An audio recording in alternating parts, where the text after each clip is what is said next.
class we have finished that addition of vector, ये topic हमने complete कर लिया था। एक बार मैं आपको पूछ लेता हूँ कैसे ऐड कर सकते हैं, ठीक है। Let us take simple examples. Suppose I have 2 newton which is a force vector in this direction, another 3 Newton force vector in this direction. Let us say this is A vector, this is B vector.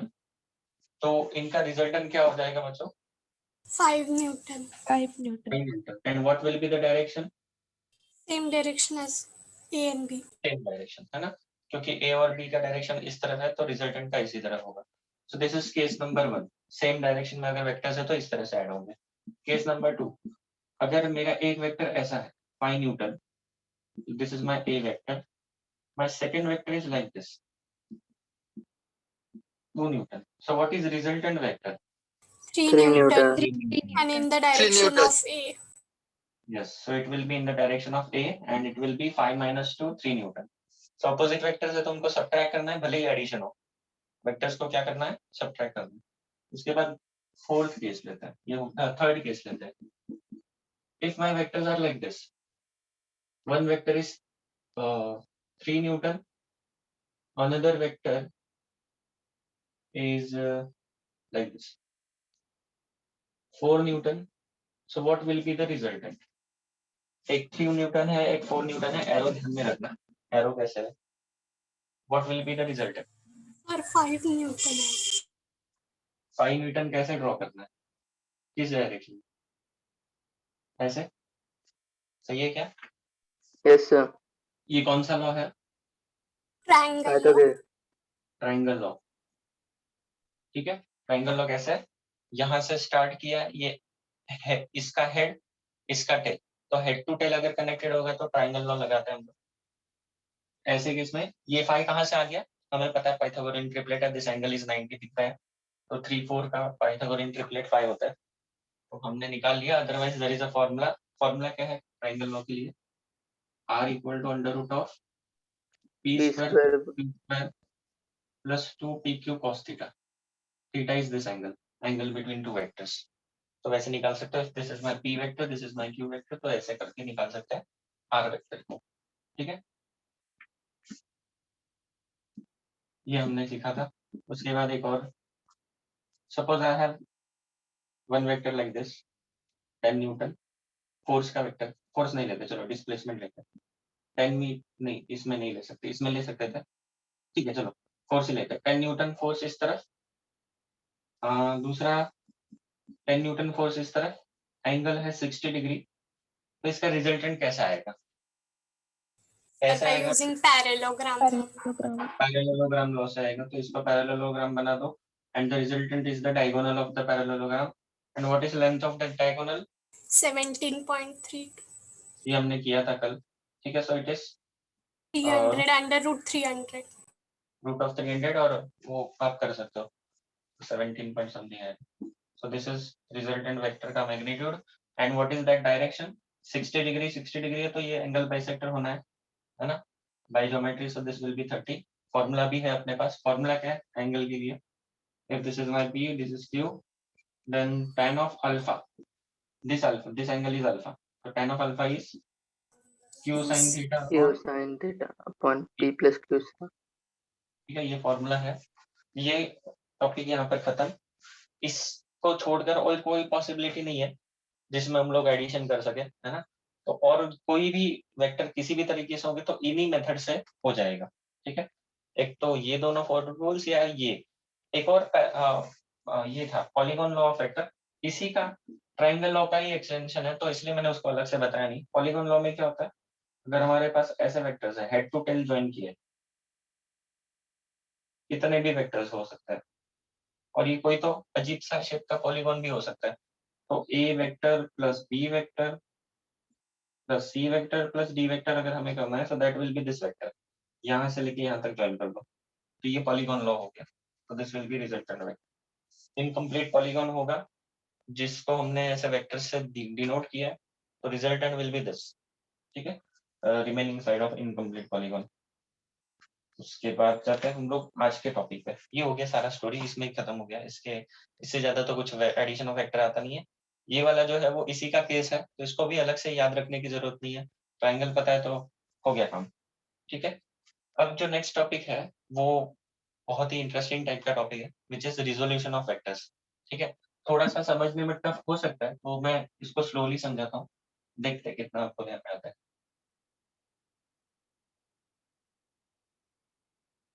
ठीक है, so next आज का जो topic है उसका heading दे दो resolution of vector. आज का टॉपिक का हेडिंग दे दो रिजोल्यूशन ऑफ वेक्टर्स। जो बच्चे नए आए हैं, आज फर्स्ट टाइम आ रहे हैं क्लास में, तो वो प्रीवियस रिकॉर्डिंग देखो। इस लेसन का रिकॉर्डिंग एक्चुअली मैंने अपलोड नहीं किया अभी तक। ठीक है, तो मैं थोड़ा सा आइडिया दे देता हूँ वेक्टर्स क्या होता है। ठीक है, मतलब हम लोग क्या कर रहे हैं थोड़ा आइडिया आ जाएगा आपको।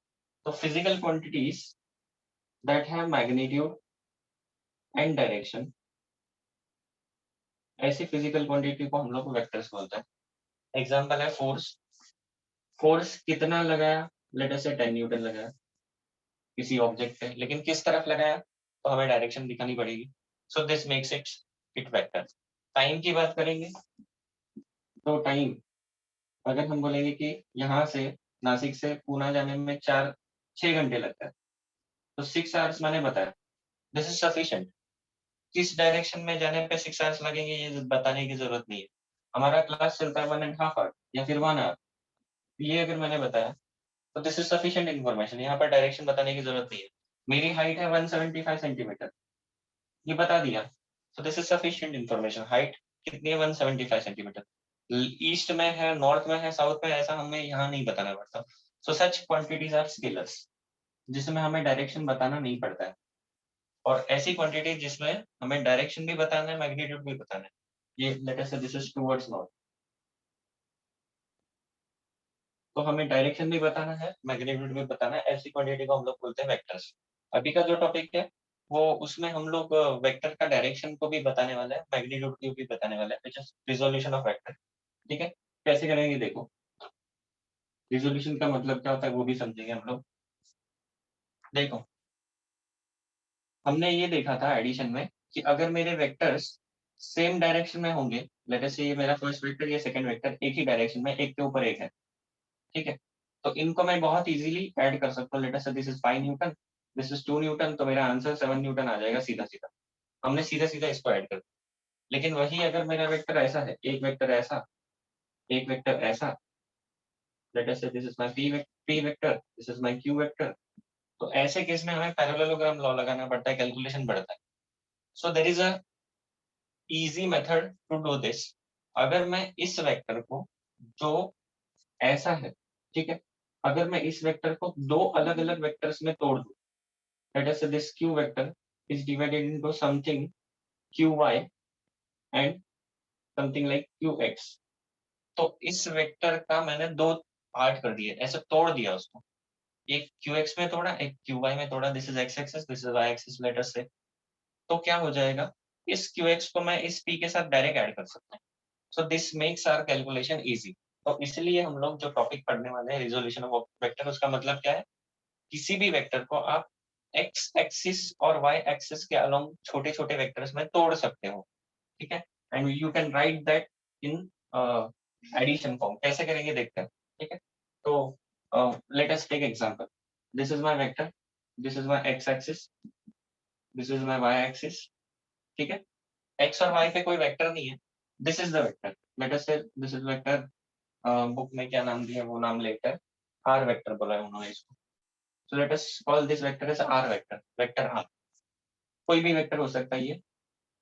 ठीक है, तो हम इस वेक्टर को ऐसे तोड़ सकते हैं, एक वेक्टर अलोंग x डायरेक्शन और एक वेक्टर अलोंग y डायरेक्शन, और इस वेक्टर को हम लोग लिख सकते हैं r vector equal to rx vector plus ry vector.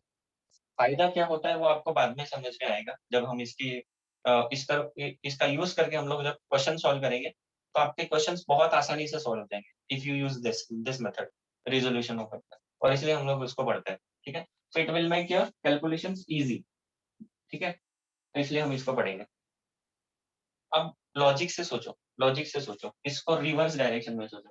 Suppose I have one vector which is rx in this direction, x direction. I have another vector which is ry which is in y direction. तो इन दोनों vector का resultant कैसे आएगा, इसको भूल जाओ, forget this. ये देखो, I have one vector in this direction, I have another vector in this direction, इनका मैग्नीट्यूड पता है, डायरेक्शन पता है, सब कुछ पता है। सो मेरा रिजल्टेंट वेक्टर कैसे आने वाला है, कौन सा लॉ लगाने पे रिजल्टेंट वेक्टर आ जाएगा, बताओ जरा। पैरेलल, रिजल्टेंट आ ट्रायंगल, जाएगा, पॉलीगॉन, ट्रायंगल, है ना, ये तो रेक्टेंगल ही है, बट ये लॉ कौन सा लगता है, पैरेललोग्राम लॉ लगता है। तो the resultant will be this, diagonal of the parallelogram, सही है। अब इस सिचुएशन को देखो और इसे देखो, यहाँ पर क्या लिख सकते हैं हम लोग, r vector equal to r x vector plus r y vector. क्या ये सिचुएशन और ये सिचुएशन एक जैसी है, एक दूसरे के उल्टे है। यहाँ पर मैंने क्या किया था, मैंने वेक्टर लिया था, उसको दो अलग अलग हिस्सों में तोड़ा, जिससे मेरे पास ये इक्वेशन आ गया, इसको हम लोग बोलते हैं रिजोल्यूशन ऑफ वेक्टर। यहाँ पर मैंने क्या किया, दो वेक्टर्स लिए छोटे छोटे, और इन दोनों को जोड़ना था मुझे, जोड़ा मैंने उसको यूजिंग वेक्टर एडिशन, कौन सा पैरेललोग्राम लॉ लगाया, सो आई गॉट दिस वेक्टर। सो क्या समझ में आ रहा है, हम लोग किसी भी दो वेक्टर का एडिशन करके तीसरा वेक्टर ला सकते हैं। इन द सेम वे हम लोग किसी भी वेक्टर को तोड़ के दो वेक्टर बना भी सकते हैं, इसी का उल्टा प्रोसेस, इसी का उल्टा process, that process is called resolution of vector. तो फायदा क्या होता है, हमारे पास जो वेक्टर्स होते हैं जो ऐसे टेढ़े होते हैं, वो एक्स और वाई डायरेक्शन में आ जाते हैं, ठीक है, और इससे न्यूमेरिकल सॉल्विंग में आसानी होती है। कैसे होती है वो हमें न्यूमेरिकल्स में पता चलेगा, ठीक है। तो पहले तो ये तोड़ने का प्रोसेस सीखते हैं, ये तो जोड़ने का प्रोसेस अपने को आता है। आर कैसे निकालेंगे, तो आर निकालने के लिए अपने पास फॉर्मूला है, क्या फॉर्मूला है, इसका लेंथ निकालना है तो under root of this square plus this square, r x square plus r y square plus 2 r y cos, यहाँ पर तो 90 होगा इस वाले एग्जांपल में, इस वाले एग्जांपल में भी एक्स और वाई एक्सिस का एंगल 90 है, सो कॉस 90 0 हो जाएगा, सो दिस विल बी दिस, ठीक है। ये आर आ जाएगा, और ये एंगल अगर निकालना है तो ये एंगल 45 होगा वैसे, बट निकालने का तरीका क्या है, let us say this is alpha, so tan of alpha equal to कितना हो जाएगा, r y opposite upon adjacent upon are x. तो आपको tan अल्फा भी मिल जाएगा इस फॉर्मूला से, है ना, ट्रिग्नोमेट्री यूज किया basic, tan alpha is opposite upon adjacent, so this is r Y upon are x. तो ये अपने को ऑलरेडी पता है, ये सारी चीजें, ये भी पता है, ये भी पता है, ठीक है। अब यही प्रोसेस को उल्टा करना है, लास्ट स्टेप ये वाला, यहाँ पर देखो, this is a right angle triangle, दिख रहा है क्या, this is a right angle triangle, ये वाला, this length is r y, so this length is also r y, this is r x, ठीक है। तो tan ऑफ अल्फा, ये एंगल अल्फा है, तो tan ऑफ अल्फा क्या होता है, opposite upon adjacent, r Y upon are x, ये आ गया, ठीक है। तो ये इस तरह से आता है, बट एनीवेज मैं ये सारा चीजें प्रूफ करके दिखाऊंगा, ठीक है। मैं इसको वापस से प्रूफ करने वाला हूँ इस चीज को, ओके। इसको प्रूफ करने से पहले, है ना, यहाँ पर आ जाओ, ये प्रोसेस और ये प्रोसेस एक जैसा है, फर्क क्या है, ये इसमें दो वेक्टर लेके हमने रिजल्टेंट निकालना है, इसमें हम लोग एक वेक्टर से शुरू करेंगे और दो वेक्टर बनाएंगे, ठीक है। तो इसी का उल्टा प्रोसेस है, which is resolution of vectors, ठीक है। तो अब इस प्रोसेस को समझते हैं, ये प्रोसेस समझ में आ गया तो आपको ये सारी चीजें वापस से दिमाग में आ जाएगी। ये अपना फॉर्मूला है, ये कौन सा फॉर्मूला लगाया मैंने, r equal to under root of p square plus q square plus 2pq cos theta, ये वाला फॉर्मूला लगाया है यहाँ पर, और फिर वो थीटा 90 है तो वो सेकंड टर्म चला गया, P square plus q square, मतलब ये दोनों टर्म्स बच गए, है ना।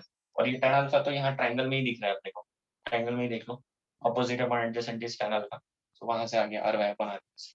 ये सारी चीजें ऑलरेडी हमें पता है, तो इसमें ज्यादा टेंशन मत लो, इसको समझते हैं ये कैसे करना है, रिवर्स प्रोसेस कैसे करना है वो समझते हैं, ठीक है।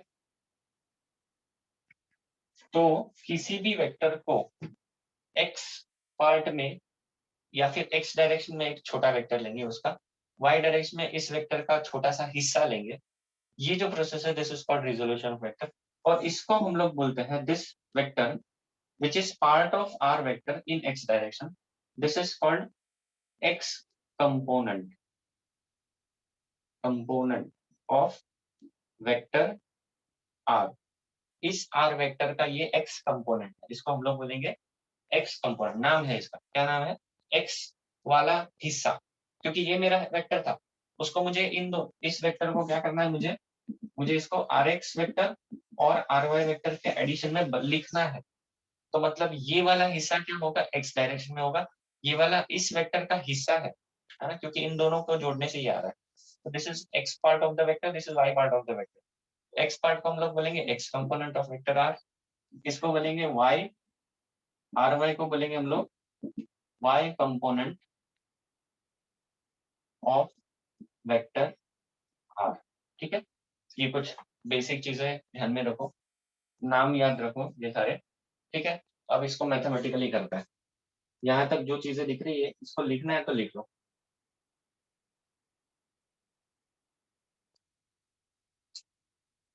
जो बोर्ड पे लिखना है वो लिख लो, फिर हम लोग जाएंगे आगे।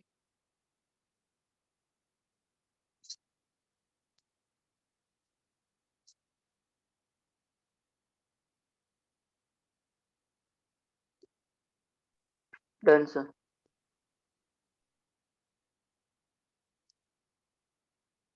मैं फ्रेश डायग्राम बनाता हूँ और वापस से फ्रेश सब कुछ स्टार्ट करते हैं डिस्कशन।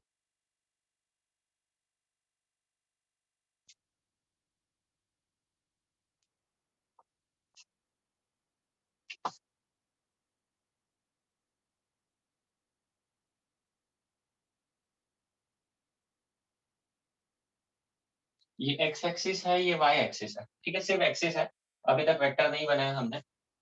एक्स और वाई एक्सिस बनाते हैं, पूरा कैमरा शिफ्ट करते हैं। ठीक है, तो अभी हमारे पास एक्स और वाई एक्सिस है and now we have a position vector. Let us say ये मेरा पोजीशन वेक्टर है। पोजीशन वेक्टर मतलब क्या होता है, ऐसा वेक्टर जो ओरिजिन से ड्रॉ करते हैं एक्स वाई एक्सिस पे, तो this is position vector. And let us से इस पोजीशन वेक्टर का हम लोग नाम देंगे आर वेक्टर। ठीक है, अब सिंस ये पोजीशन वेक्टर है तो इसको कुछ ना कुछ लेंथ होगा। इसका लेंथ कितना होगा, आर वेक्टर का लेंथ कितना होगा, दैट विल बी आर, है ना। इसका लेंथ कितना होगा, आर होगा। लेंथ को लिखने का तरीका क्या है, mod of r vector, magnitude of r vector is r. अब यहाँ से मैं परपेंडिकुलर ड्रॉ करता हूँ। अच्छा, ड्रॉ करने से पहले यहाँ पर एंगल भी बताना होगा। So let us say this angle is alpha. Late us say this angle is, अपने टेक्स्ट बुक में देखते हैं, अल्फा बोला थीटा बोला है। थीटा बोला टेक्स्ट बुक में तो हम लोग नाम थीटा यूज करेंगे, टेक्स्ट बुक वाले नाम यूज कर रहा हूँ। ठीक है, सो ये एंगल को मैंने थीटा बोला। Now what we will do, we will draw a perpendicular from this side. ठीक है, अब मैं आपको प्रोसेस बता रहा हूँ कैसे करते हैं, कैसे हम लोग रिजोल्यूशन करते हैं वो प्रोसेस। तो मैंने क्या किया, इस वेक्टर से यहाँ इस टिप से एक्स एक्सिस पर परपेंडिकुलर ड्रॉ किया। सो this is part of construction, है ना। आप ज्योमेट्रिकल कंस्ट्रक्शन स्कूल में आपने किया है। सो इस वेक्टर का यहाँ से मैंने परपेंडिकुलर ड्रॉ किया X axis. Now I get this vector, O से लेके लेट अस से इस पॉइंट को कुछ तो नाम देना है।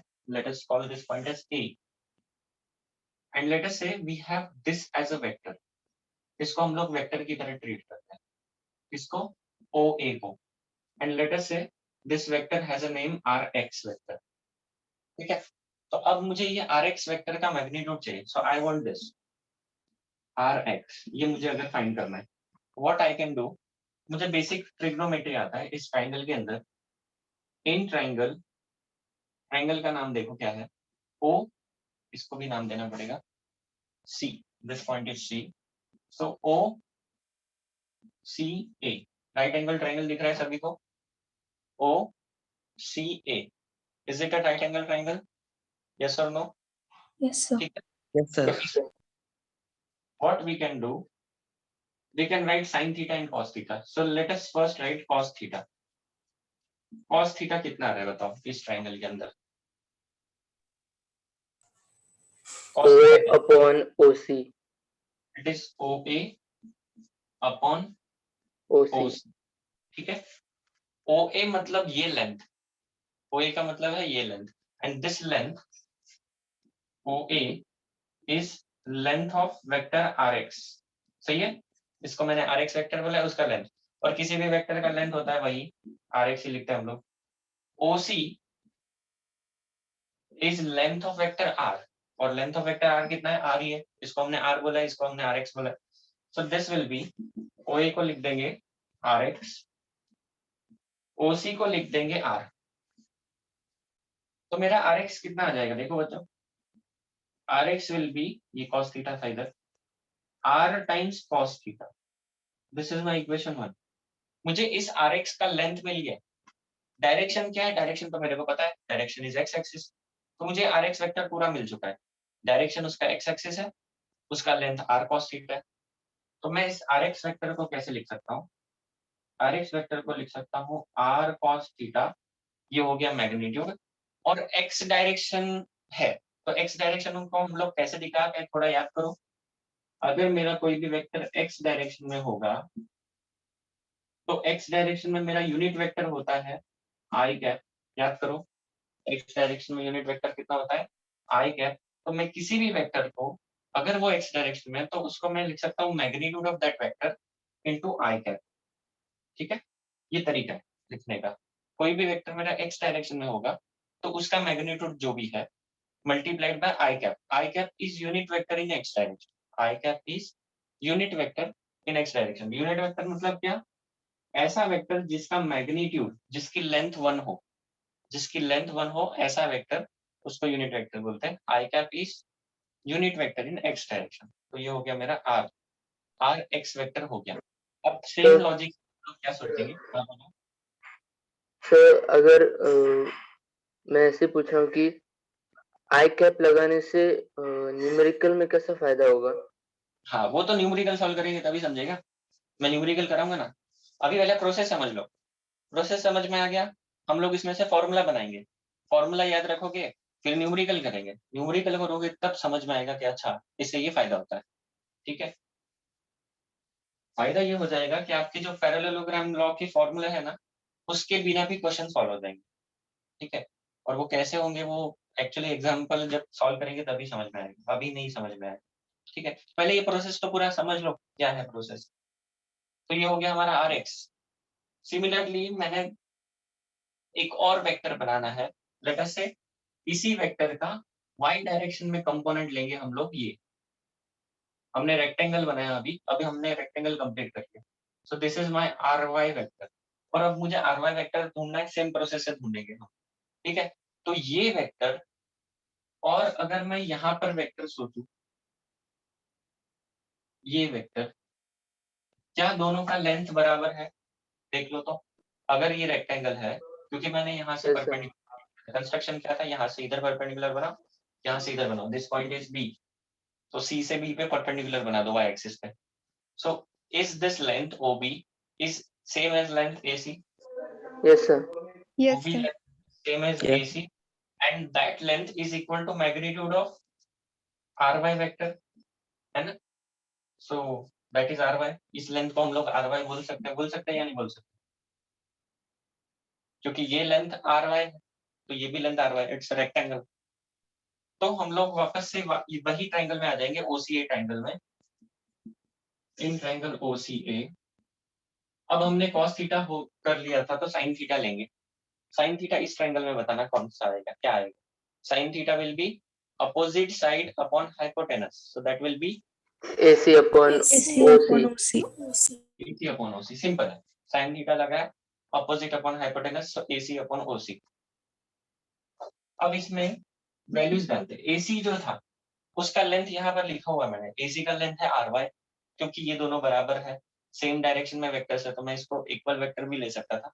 ठीक है, इसका लेंथ कितना है RY, OC का लेंथ कितना है जरा देखना, R. ये लेंथ है R। R. तो मैं RY की लेंथ को लिख सकता हूँ, this is sin theta, so RY can be written as R sin theta, लिख सकते हैं क्या ऐसा। Yes, sir. और Yes. ये इसका डायरेक्शन कौन सा है, RY का डायरेक्शन कौन सा है, Y। Y Y axis. Direction में यूनिट वेक्टर क्या होता है, J cap. J cap. Similarly Z में होता है K कैप। X डायरेक्शन में यूनिट वेक्टर होता है I कैप, Y डायरेक्शन में यूनिट वेक्टर होता है J कैप, Z डायरेक्शन में यूनिट वेक्टर होता है K कैप। ठीक है, तो यहाँ पर हम लोग लिख सकते हैं RY vector equal to R sin theta, और इसका डायरेक्शन है J कैप, वाई डायरेक्शन है, ठीक है। अगर मेरा कोई वेक्टर ऐसा है जिसमें आई कैप आ रहा है तो मुझे ये समझना चाहिए कि ये वेक्टर मेरा एक्स डायरेक्शन में है। मेरे वेक्टर में जे कैप आ रहा है तो ये मेरा वेक्टर किस डायरेक्शन में, वाई डायरेक्शन में। अब ये हमें पता है कि this is a parallelogram law, है ना। तो बाय पैरेललोग्राम लॉ हम लोग क्या लिख सकते हैं, हम लोग लिख सकते हैं r vector as r x vector plus r y vector, है ना। ये वेक्टर इन दोनों का एडिशन है ना। इसमें वैल्यू डाल देंगे तो ये आ जाएगा r cos theta i plus are sine theta j. This is my vector are. और अब हमने आर वेक्टर को कैसे रिजॉल्व कर लिया, एक्स डायरेक्शन में और वाई डायरेक्शन में हमने वेक्टर को रिजॉल्व कर लिया। अब स्टार्टिंग पॉइंट याद करना, मैंने क्या बोला था, मेरे पास एक वेक्टर है आर जिसका मेरे पास लेंथ है, मतलब आर है मेरे पास, और मेरे पास ये एंगल थीटा है, बस और कुछ नहीं। मेरे पास क्या इंफॉर्मेशन है, आई नो द वैल्यू और length of this vector r, I know the angle theta between x axis and this r. तो सिर्फ इतने डेटा से मैं उस वेक्टर के दो कंपोनेंट बना सकता हूँ। उस वेक्टर को मैं ऐसा लिख सकता हूँ। इसका फायदा क्या है वो तो हमें आगे न्यूमेरिकल्स में समझ में आएगा कि न्यूमेरिकल बहुत आसानी से सॉल्व हो सकते हैं अगर इस फॉर्मेट में हमारा कोई भी वेक्टर है। एक्चुअल में वेक्टर्स कैसे होंगे, r and cos theta these are numbers, तो हमारे वेक्टर्स दिखने में ऐसे दिखेंगे। मतलब एक्चुअल में जब हम न्यूमेरिकल सॉल्व करेंगे तो वेक्टर दिखेंगे ऐसे, 3i cap plus 4j cap, या फिर ऐसा कुछ तो दिखेगा 4i cap minus 2j cap, ऐसे। यहाँ पर नंबर्स होंगे और i और j होगा और प्लस या माइनस का साइन होगा, तो हमारे वेक्टर्स दिखने में ऐसे दिखेंगे, ठीक है। और किसी भी वेक्टर को हम लोग इस फॉर्मेट में ला सकते हैं, i और j वाले, ठीक है।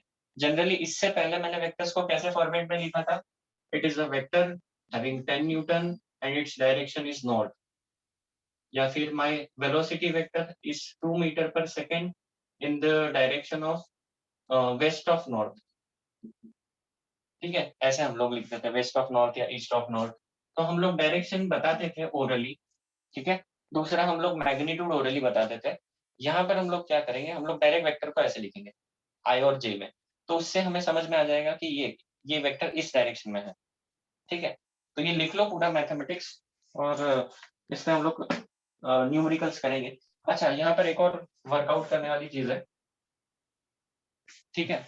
बहुत खास तो है नहीं बट टेक्स्ट बुक में इसलिए मैं कर रहा हूँ।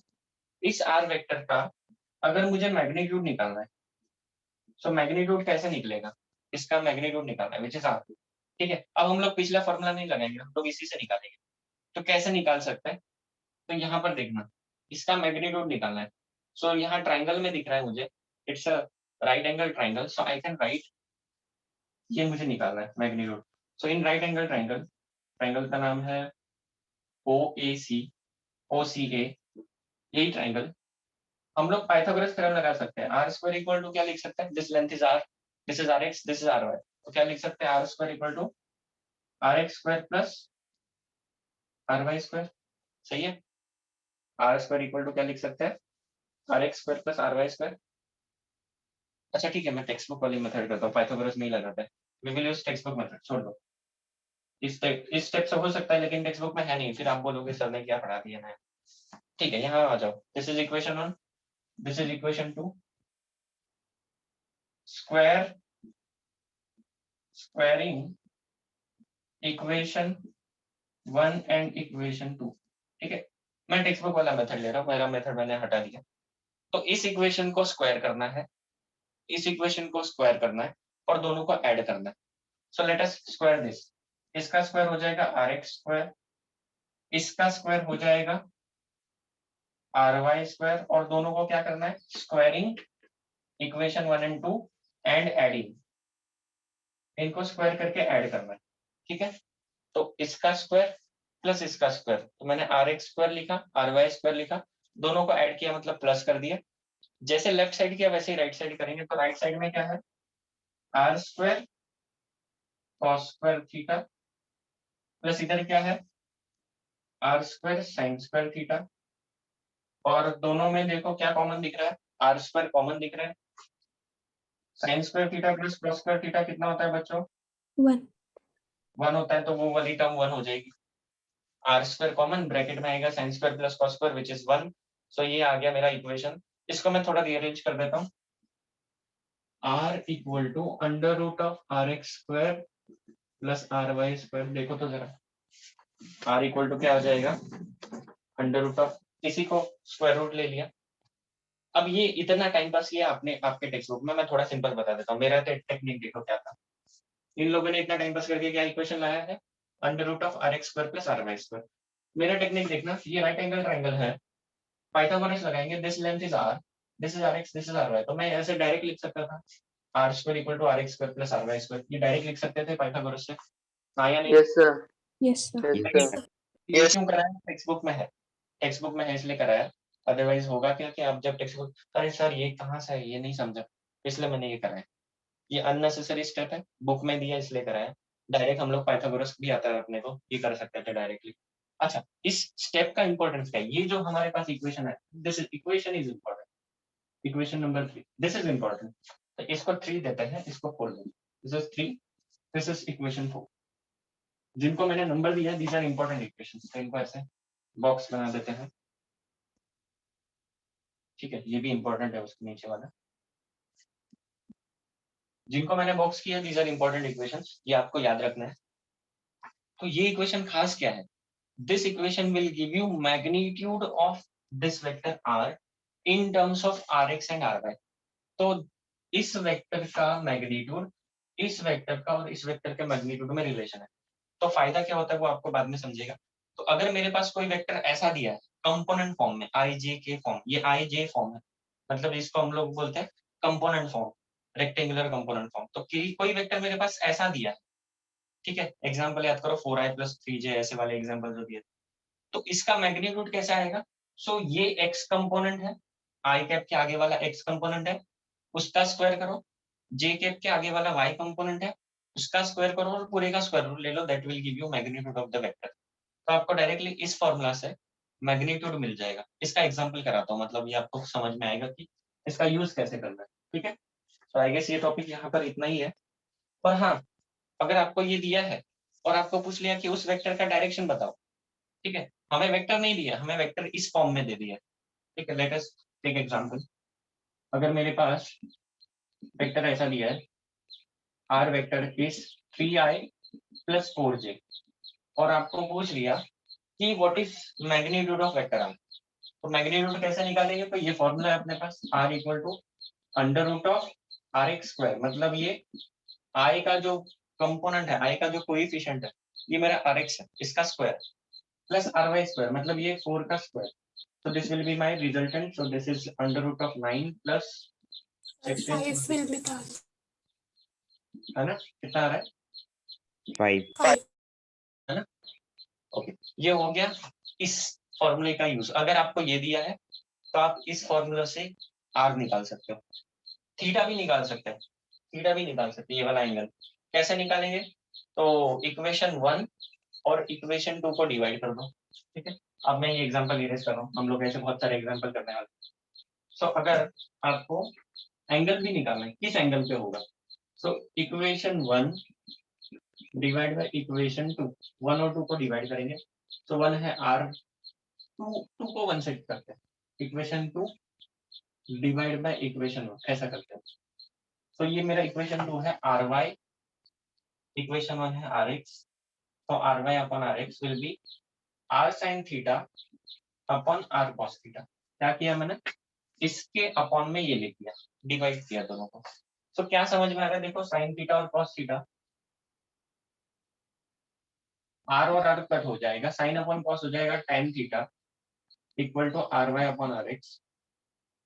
सो ये देखो, ऐसे ही मैंने लिखा था क्या पिछले, जब हम स्टार्टिंग किया था डिस्कशन का, तो हमने ऐसे ही कुछ एक फॉर्मूला लिखा था, याद करो, फिगर यस दिया सर, था, Yes, है ना, sir. प्रूफ कर दिया Yes. उसको, ये दोनों इक्वेशन से दोनों को डिवाइड कर दो, ये आ जाता है। तो ये भी एक इंपॉर्टेंट फॉर्मूला है। ये हमें बताता है डायरेक्शन, ये हमें बताता है मैग्नीट्यूड, ये हमें बताता है डायरेक्शन। आपके क्वेश्चन में आपको दिया रहेगा r vector is given by 5i cap plus 4j cap, find its magnitude and direction.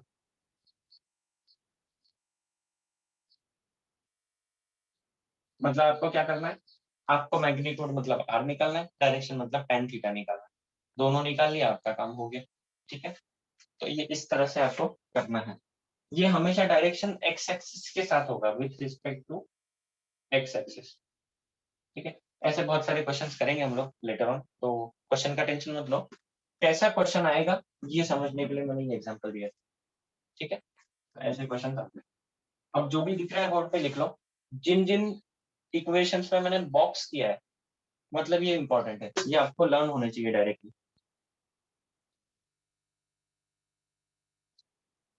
सब लिख लो आराम से और फिर हम उस पर क्वेश्चंस करेंगे।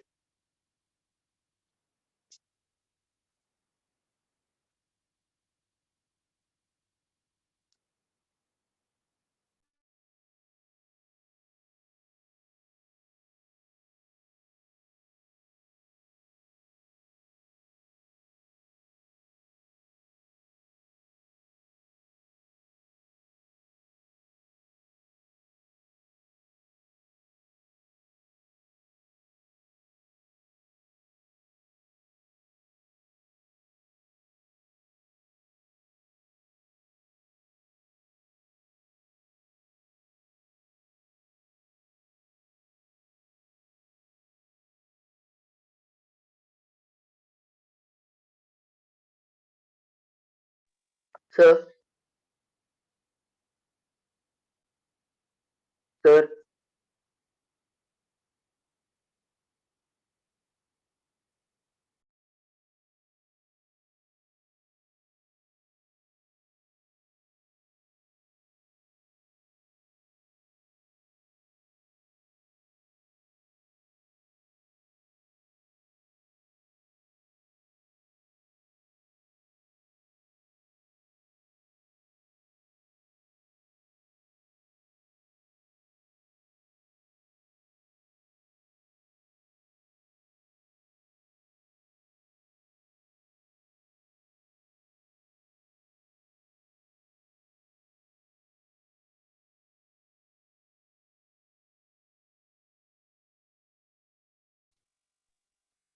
सर हाँ बोलो।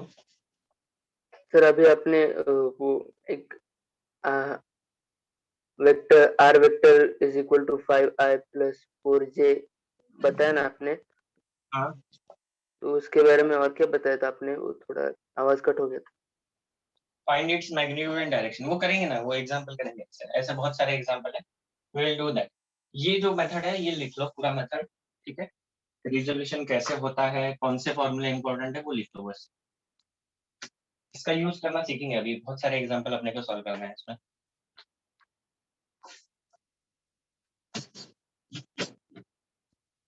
जो लोग आज फर्स्ट टाइम लेक्चर कर रहे हैं उनको हो सकता है कुछ चीजें समझ में ना आए, तो डरने की जरूरत नहीं है।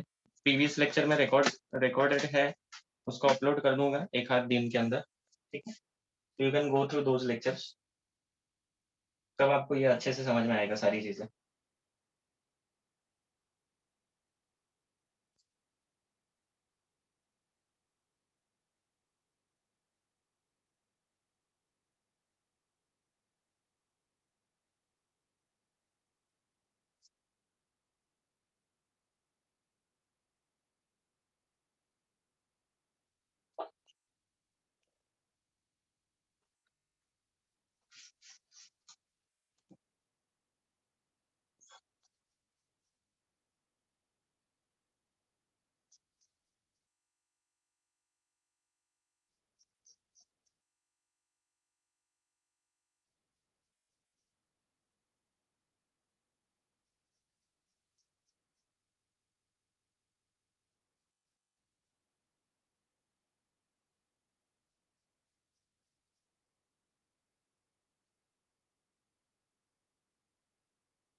Done sir. ओके, सबका हो गया लिख के? Yes, sir. Yes sir. चलो अभी इस पे ये क्वेश्चंस करते हैं ऐसे वाले।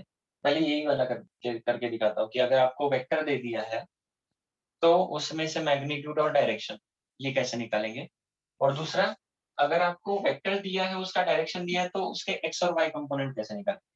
मतलब आपको बोला है कि 10 न्यूटन का फोर्स है इस तरफ, तो उस फोर्स को आप आई और जे में लिखो, तो वो कैसे लिखेंगे। ये एक तरीका और दूसरा ये तरीका। ये दोनों एग्जांपल्स कर लेते हैं, फिर अपने टेक्स्ट बुक वाले एग्जाम करते हैं। ठीक है, तो ये सारे फॉर्मूले आप अपने दिमाग में रखो, मुझे सारे पता है, तो मैं डायरेक्ट आपको क्या करता हूँ, क्वेश्चन सॉल्व कराता हूँ। पहले ये वाला कर लेते हैं, ये छोटा सा लिखा हुआ क्वेश्चन।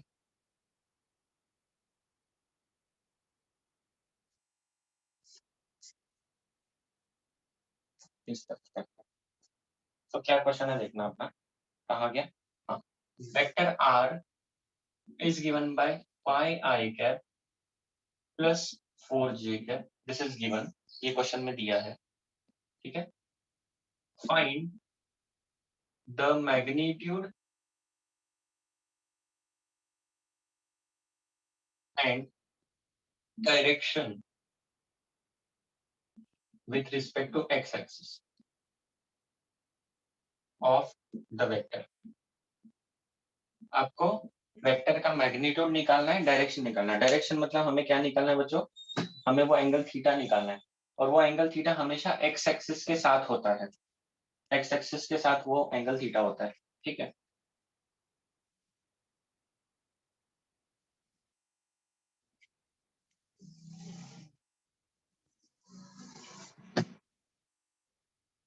अब इसको सॉल्व करना सीखते हैं। सॉल्यूशन, सबसे पहला काम पूछा है हमें मैग्नीट्यूड निकाल, तो मैग्नीट्यूड ऑफ वेक्टर आर, तो इसका फॉर्मूला क्या है, तो वहां पर फॉर्मूला है under root of r x square r x square plus r y square, ये अपना फॉर्मूला है। ठीक है, और हमारा आर वेक्टर उन्होंने दिया है 5i cap plus 4j cap, इसका मतलब हुआ आर एक्स, एक्स कंपोनेंट मतलब आई वाला कंपोनेंट है 5, आर वाई मतलब वाई कंपोनेंट मतलब जे वाला कंपोनेंट ये है 4। ठीक है, अब ये दोनों वैल्यूज इधर डाल देंगे, under root of 5 square r x square plus 4 square, मतलब करना क्या है, एक्स के कंपोनेंट या आई वाले कंपोनेंट और जे वाले कंपोनेंट का स्क्वायर करना है और रूट ले लेना है, हो गया। तो इसका स्क्वायर करते रूट निकाल लेते हैं, तो दिस इज 25 और 16, और ये कितना हो जाएगा देखो तो जरा रूट में, 6 और 5 11, और ये हो गया 4 रूट 41 आएगा, देखो तो जरा सही किया क्या। Yes So sir. this is why magnitude r, ठीक है, which is written like this, ऐसे भी लिख सकते हो या ऐसे भी लिख सकते हो, है ना, ये सिंबल यूज कर लो या ये सिंबल यूज कर लो, कैसे भी चलेगा। This is magnitude of vector r, this is also magnitude of vector r। उसके बाद हमें डायरेक्शन पूछा, डायरेक्शन का फॉर्मूला है tan of theta equal to y component upon x component, ry upon rx। Formula क्या है, y component upon x component, y component is 4, x component is 5, तो tan theta आ गया मेरा, tan थीटा आ गया 4/5, ये आ गया डायरेक्शन। लेकिन जनरली हम लोग जो डायरेक्शन है उसको थीटा के टर्म्स में लिखते हैं, तो ये कैसे करेंगे, तो ये tan जो है उसको उधर लेके जाएंगे, तो that becomes theta equal to tan inverse of 4/5। अब ये tan इनवर्स कैसे निकालते हैं उसका एक टेक्निक है, वो मैं आपको बाद में कभी तो पढ़ाऊंगा लॉग टेबल का यूज करके। ठीक है, जो लोग नए हैं उनके लिए वापस से सेम इन्फॉर्मेशन रिपीट कर रहा हूँ। ऐसा एक टेबल मिलता है, ये एक बुक है, लॉग बुक बोलते हैं इसको, कुछ 10-15 पेजेस का बुक है छोटा सा, this is called log table.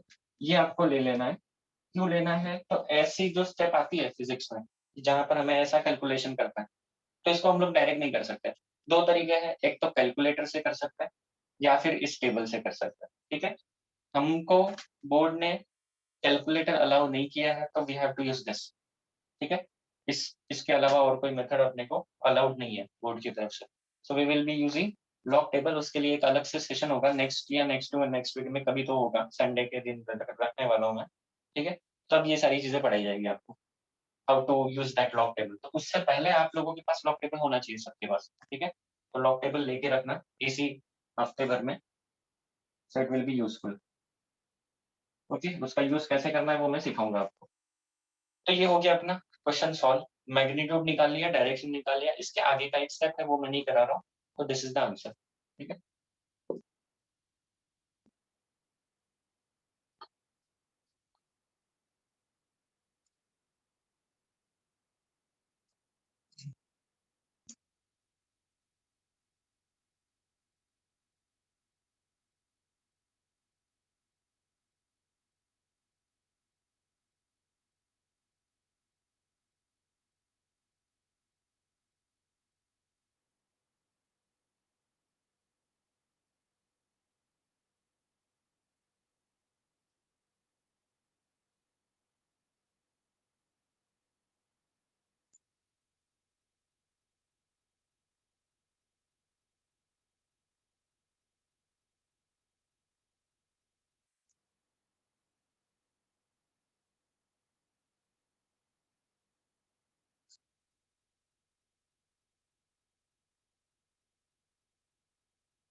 Sir, done. Okay. अब दूसरा टाइप, यहाँ पर हमें वेक्टर दिया था रिजोल्यूशन फॉर्म में, मतलब आईजे के फॉर्म में दिया हुआ वेक्टर है ये, और हमने उसका क्या निकाल लिया, आर निकाल लिया, मतलब मैग्नीट्यूड निकाला, डायरेक्शन निकाला।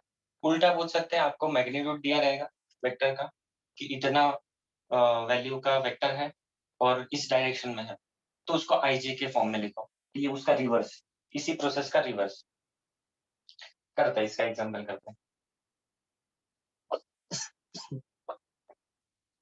यहाँ पर करते हैं साइड में।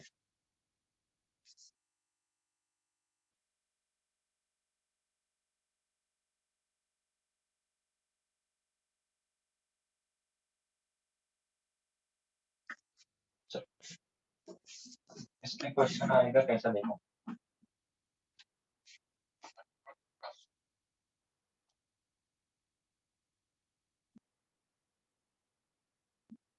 a man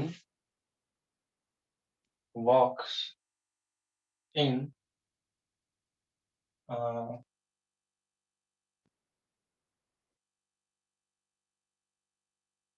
in a direction making 30° with north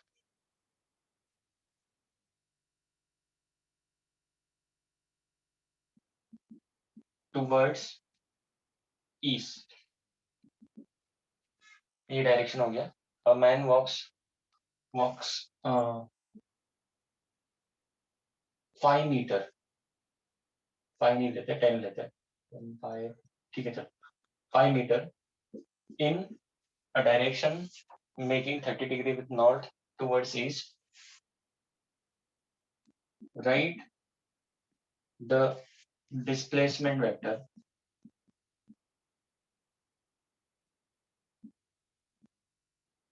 in component form।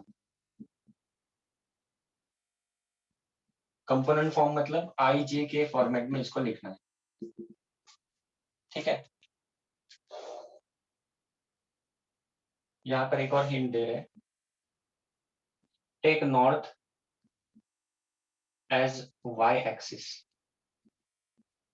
ये भी दे दिया आपको, सो दैट आपका आंसर एकदम एग्जैक्ट आए। सबसे पहले तो डायरेक्शन आपको पता होनी चाहिए, कितनी डायरेक्शन होती है, नॉर्थ, साउथ, ईस्ट, वेस्ट, ठीक है।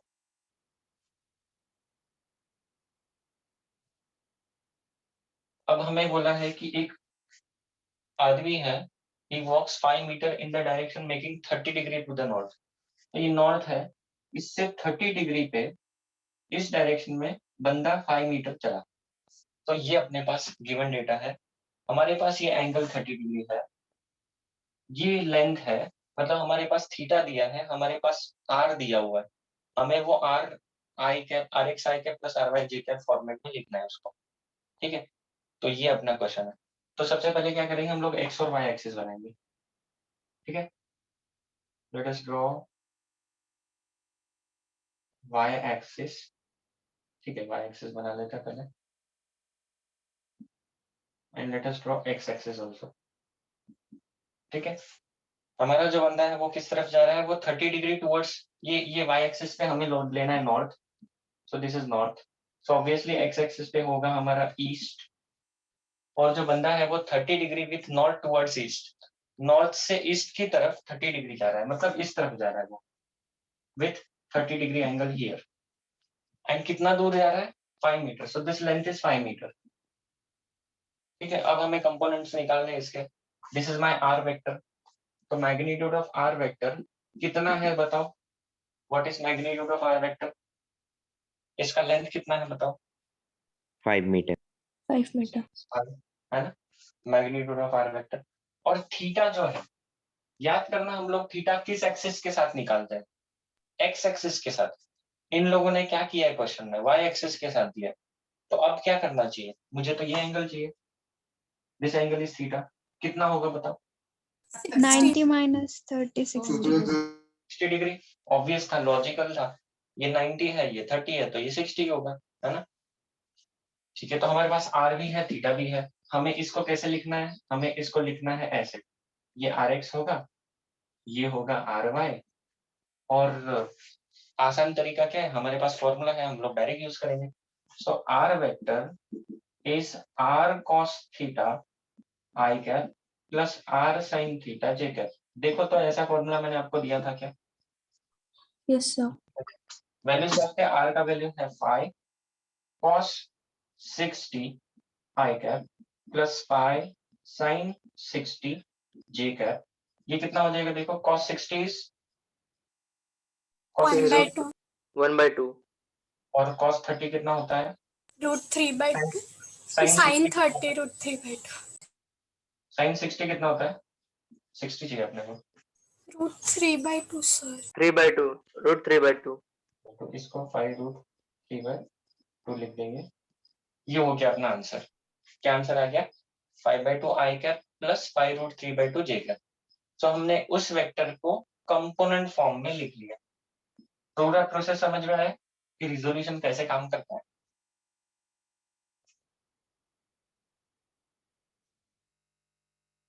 ठीक है। अभी हम लोग क्या करेंगे, टेक्स्ट बुक वाले क्वेश्चंस करेंगे, लेकिन उससे पहले ये मैंने एक्स और वाई एक्सिस में सारा स्टडी पता है आपको, लेकिन हम लोग कई बार फिजिक्स में एक्स वाई के साथ जेड एक्सिस भी लेते हैं, तो इसी को जेड एक्सिस पे कैसे एक्सटेंड करना है उसके मैं फॉर्मूले दे देता हूँ, ठीक है, डायरेक्ट उठा के। उसका यूज हम लोग जनरली नहीं करेंगे क्योंकि 11th में हमें जेड एक्सिस का कहीं पे भी काम नहीं आने वाला है, ठीक है। तो फॉर्मूले हम लोग यूज नहीं करेंगे, बट बता देता हूँ कि क्या इसी को एक्सटेंड करेंगे तो जेड एक्सिस में कैसे आता है, ठीक है। ये लिख लो पहले सॉल्यूशन, फिर हम लोग आगे बढ़ते हैं।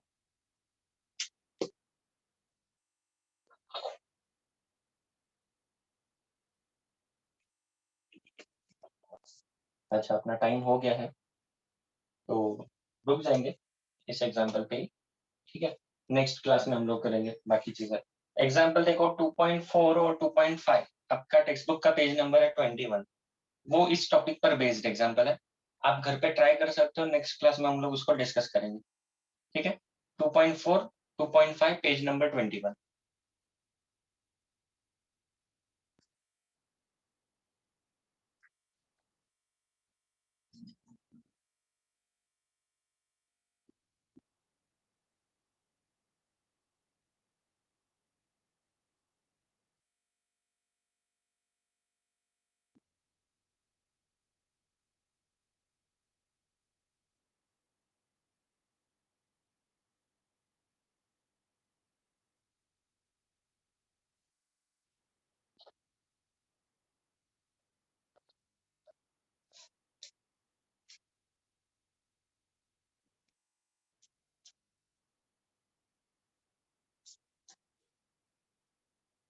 Done sir. डन, ठीक। तो अभी होगा क्या, एग्जाम्पल 2.4 2.5 आज जो पढ़ा है वो पूरा रिवाइज करना है, खुद से पढ़ना है सारा, है ना। और जो भी डाउट्स आते हैं व्हाट्सएप कर दो मुझे, मेरा नंबर है सभी के पास। Okay sir. सर हाँ बोलो।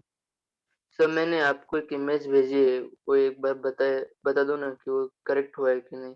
वो कल एक का लास्ट सम सॉल्व किया था ना, वो है। एक minute, let me check. Personally भेजा था क्या? यस सर, पर्सनल पे भेजा था। एक मिनट कहाँ गया?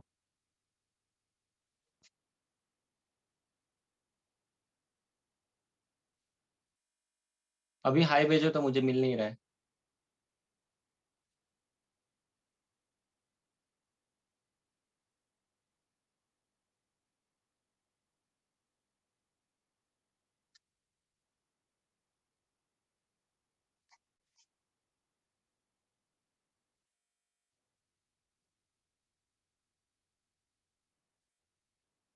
हाँ हाँ हाँ ठीक है, लेट मी चेक। हाँ, इसमें क्या दिक्कत था क्वेश्चन में? सर एक्चुअली इसे मैं सिर्फ कंफर्म करना चाहता था कि क्या ये करेक्ट। हाँ करेक्ट है या फिर कुछ गलत हुआ। यहाँ पर दिख रहा है cos 60 कितना रहता है? Sir half 1/2। तो सही तो किया है, इसमें कुछ गलत तो नहीं दिख रहा है मुझे। 100 160 100 नहीं है, 10 है।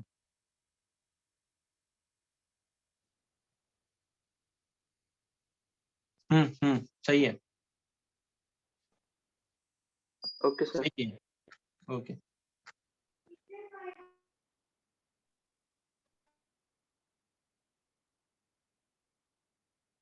ठीक है बच्चों, एंड कर रहा हूँ सेशन। और जो प्रीवियस लेक्चर्स है चैप्टर 2 के अभी तक अपलोड डेट नहीं है, तो वो मैं अर्लीस्ट कर देता हूँ और आपको मैं ग्रुप पे डाल देता हूँ, ठीक है। Okay sir. ओके चलो बच्चों, bye. Bye sir. Bye bye sir. Sir.